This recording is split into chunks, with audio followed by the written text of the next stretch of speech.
Alright, so let's get started on a garden, right? Or a flower garden, or a garden with food to eat. Everyone wants to know how to get started. So the first thing that most people do, myself included, I've done this, is they just go out and they're like, oh, this sounds cool, I'm gonna get this one, I'm gonna get that one, or I'm gonna plant this. And don't even plan anything, which is cool. Sometimes it works. I've had a few things that that's how I figured out what works and what doesn't, is just kind of throw some stuff in the ground and see what comes up and see what doesn't. So the first thing I would suggest is kind of planning out what it is you want to do.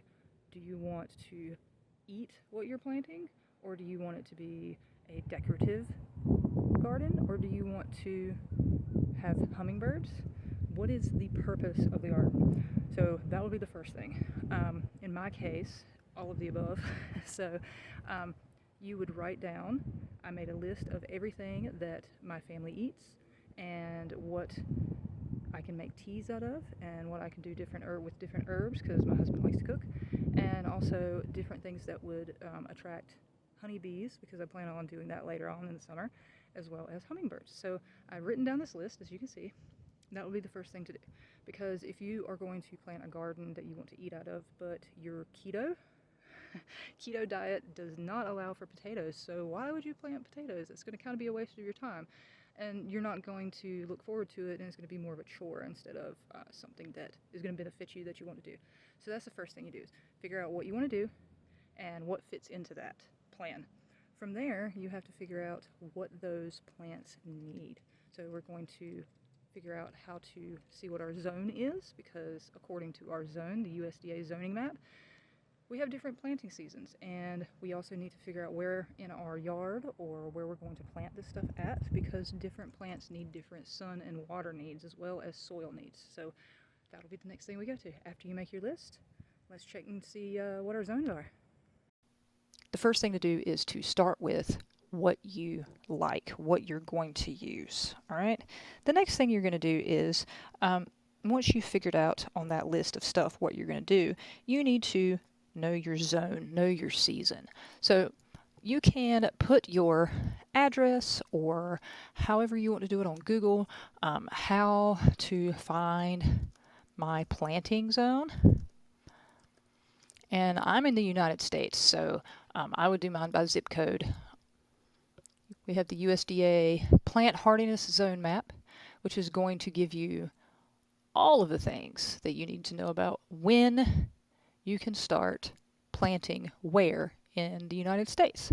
So let's say I'm thinking of Eastern North Carolina is 28501.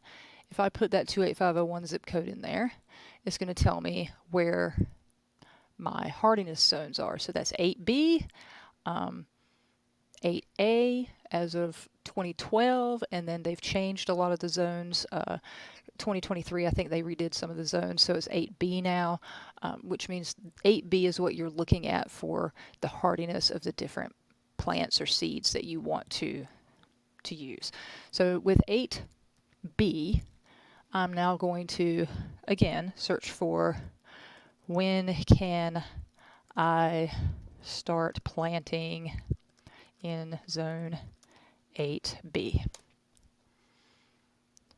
Quick and simple. Late February. So this is when you can start. This is a pretty good growing season. Those of you who are closer into, let's say, western North Carolina, that would be, let's see, I think Boone is 28607. Let's try that. So they've gone from 6B to 7A. So they are 7A. They're going to have slightly different, they're going to have a slightly shorter growing season, because it's going to get colder quicker and it takes longer to warm up. So when you're choosing your plants, you're going to have to go by that hardy zone. All right, now that we've done a little bit of research and we know where to find information, we've written a list, we have gotten all the things that we know that we could plant for our purposes. And for my purposes, I'm going to start with what I want to eat. So let's take that list and compare it and cross-reference it to the zone that we have found. We know that what zone we're in now. And also we've taken a walk around the yard and decided where we want to put our plants at, because we have observed where the sun is at, where the shade is at. Take all that information and look at the things that are on your list. If you have a shady spot in your yard, find out which one of these grows well in the shade or doesn't need full sunlight. If you have a place out front and it's all sun and it's going to scorch collards, then you might want to pick something else to put there. So cross-reference all this information and start digging, or at least start planting.